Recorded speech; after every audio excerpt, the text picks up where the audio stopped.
अस्सलाम वालेकुम वरहमतुल्लाहि व बरकातहू। मेरा नाम है सलमा खातून और आज हम डिस्कस करेंगे कि हम रमज़ान की पूरी तरीके से प्लानिंग किस तरीके से कर सकें।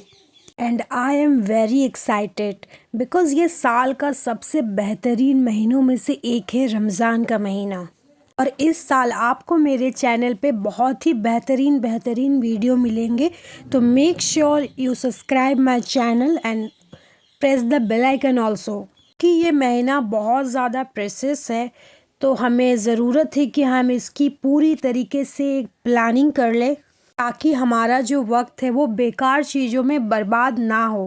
प्लानिंग करने का मकसद हमारा ये होना चाहिए कि ज़्यादा से ज़्यादा जो हमारा टाइम है वो इबादत में गुज़रे, अल्लाह की याद में गुज़रे, अल्लाह की चीज़ों में गुज़रे, ताकि इस रमज़ान का फ़ायदा हम पूरे अच्छे से उठा पाए। सबसे पहले let's start with a basic, with a pen and paper. सबसे पहले आप अपने आप से पूछे कि इस रमज़ान ऐसा कौन सा गोल है जो आप अचीव करना चाहते हो। वो सारे गोल को आप लिखना स्टार्ट करें एक पर्सनल डायरी में। बहुत सारे गोल्स हो सकते हैं लोगों के अलग अलग, जैसे कि बहुत से लोगों का होता है कि हमें अल्लाह के इस साल 99 नामों को याद करना है, या फिर हमें नमाज विथ मीनिंग पढ़नी है, या फिर हमें कुरान विथ मीनिंग पढ़नी है, या फिर हमें 5 कुरान इस महीने ख़त्म करना है। तो उन सारी चीज़ों को लिख ले, क्योंकि अगर हम चीज़ों को लिखना स्टार्ट करते हैं तो हमारे दिमाग में एक कॉन्सेप्ट हो जाता है और वहाँ पे फिक्स हो जाता है कि हाँ, हमें इस रमज़ान ये सारी चीज़ें करनी है।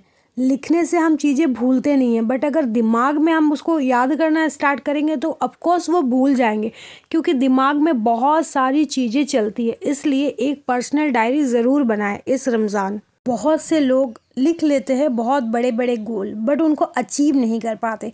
तो हमें क्या करना है, हमें बहुत बेसिक गोल बनाने हैं, छोटे छोटे चीज़ें करनी है, देन उसके ऊपर वर्क करना है। जैसे कि बहुत से लोग हैं अभी भी जो कि फ़जर पे नहीं उठते हैं, फ़जर उनका कज़ा हो जाता है, या फिर ऐसा की नमाज़ नहीं पढ़ते। तो इस रमज़ान वो लोग ये गोल बनाए कि ये 30 दिन हम एक भी वक्त की नमाज मिस नहीं करेंगे। और जब आप इसको कर लोगे ना, ट्रस्ट में, जब ये 30 दिन आप इस नमाज को कंप्लीट करोगे विद अ जमात, तो इससे बेहतर चीज़ आपको कुछ मिल ही नहीं सकती, इससे बेहतर खुशी आपको नहीं मिलेगी, क्योंकि जो आपने लिखा है उसको आपने अचीव कर लिया। तो इसी तरीके से छोटा छोटा चीज़ लिखें और उसको कंप्लीट करें। सेम चीज़ दूसरे लोग जो कि 5 वक्त नमाज इजीली पढ़ लेते, उनके लिए ये चीज़ें मुश्किल नहीं होती, क्योंकि हर चीज़ें लोगों के ऊपर डिपेंड करती है। हो सकता है जो चीज़ें आपको आसान लग रही है किसी दूसरे इंसान को वो मुश्किल लग रही हो, और जो दूसरे इंसान को मुश्किल लगती है वो आपको आसान लगे। तो it's like depend on person to person. एक बात हमेशा याद रखें, हमारा किसी से कंपटीशन नहीं है कि अगर वो 5 वक्त नमाज पढ़ रहा तो हम भी पढ़ेंगे, उन्होंने 5 कुरान ख़त्म करी तो हम भी 5 कुरान ख़त्म करेंगे, ऐसा नहीं है।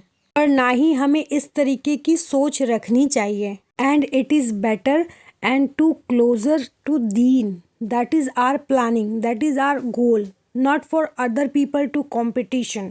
सेकेंड आप कर सकते हैं कि एक दुआ का चैप्टर बनाएं, एक चैप्टर ऐसा बनाएं अपने डायरी पे जिस पे दुआएं लिखे, जो भी पावरफुल दुआएं है वो सब लिख ले, और उनके लिए एक टाइम बना ले कि हाँ, इन टाइमों में हम ये सारी दुआएं पढ़ेंगे। क्योंकि अगर आप रमज़ान शुरू होने से पहले अपनी एक दुआ लिस्ट बना लेंगे तो इंशाअल्लाह आपको इसका फ़ायदा बहुत ज़्यादा होगा।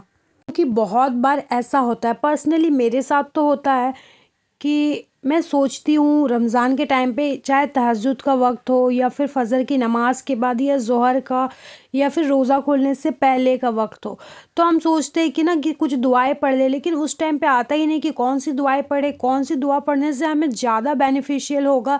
तो उसके लिए हमारे पास में एक प्रॉपर स्केड्यूल रहेगा तो हमारे लिए बहुत बेहतरीन चीज़ें होगी ना। इसी तरीके से आप अपने लिए एक ज़िक्र लिस्ट भी बना सकते हैं, जिसमें आप छोटी छोटी चीज़ें लिख सकते हैं, सुभान अल्लाह, या फिर अल्हम्दुलिल्लाह, ला इलाहा इल्लल्लाह, इन सब को भी लिख सकते हैं। इनके लिए भी एक टाइम लिख ले कि इन टाइमों में हमें 1000 बार करके ये पढ़ना है, या फिर 100 या 500, जैसी आपकी कैपेसिटी उसके अकॉर्डिंगली आप उसको बना ले। इसी तरीके से कुछ अनहिजाबी बहनें हैं हमारी जो कि हिजाब नहीं पहनती है, वो कोशिश कर सकती है इस रमज़ान कि स्टार्ट करें हिजाब पहनना, निकाब पहनना, क्योंकि इस रमज़ान से अगर आप स्टार्ट करेगी तो आपकी जो अंदर वो झिझक है कि लोग क्या बोलेंगे, अरे इतने साल नहीं किया, वो कहीं ना कहीं निकल जाएगी। क्योंकि जो नेगेटिव थॉट आते हैं हमारे अंदर वो शैतान की वजह से आते हैं। तो रमज़ान में शैतान हमें बहकाने के उसके चांसेस बहुत ज़्यादा कम हो जाते हैं, क्योंकि शैतान कैद रहते 1 महीने के लिए। तो इस बार आप ज़रूर ट्राई करें और कोशिश करें, इंशाअल्लाह अल्लाह आपको कामयाब करेंगे। क्योंकि अल्लाह ताला फरमाते हैं अगर कोई हमारे तरफ 1 कदम बढ़ाता है तो मैं बंदे की तरफ 100 कदम बढ़ाता हूँ। तो कोशिश करें, जो भी नेगेटिव चीज़ें हैं इस रमज़ान सारी छोड़ने की कोशिश करें, धीरे धीरे करके छोड़े। बाकी अल्लाह हमारा है ही, सही के साथ अल्लाह हमेशा रहेंगे। बाकी आप लोगों को हमारी वीडियो अच्छी लगी तो हमें लाइक कीजिएगा, सब्सक्राइब कीजिएगा, कमेंट कीजिएगा। हमें आप लोगों के कमेंट का इंतज़ार रहेगा। अस्सलाम वालेकुम वरहमतुल्लाहि वबरकातुहू।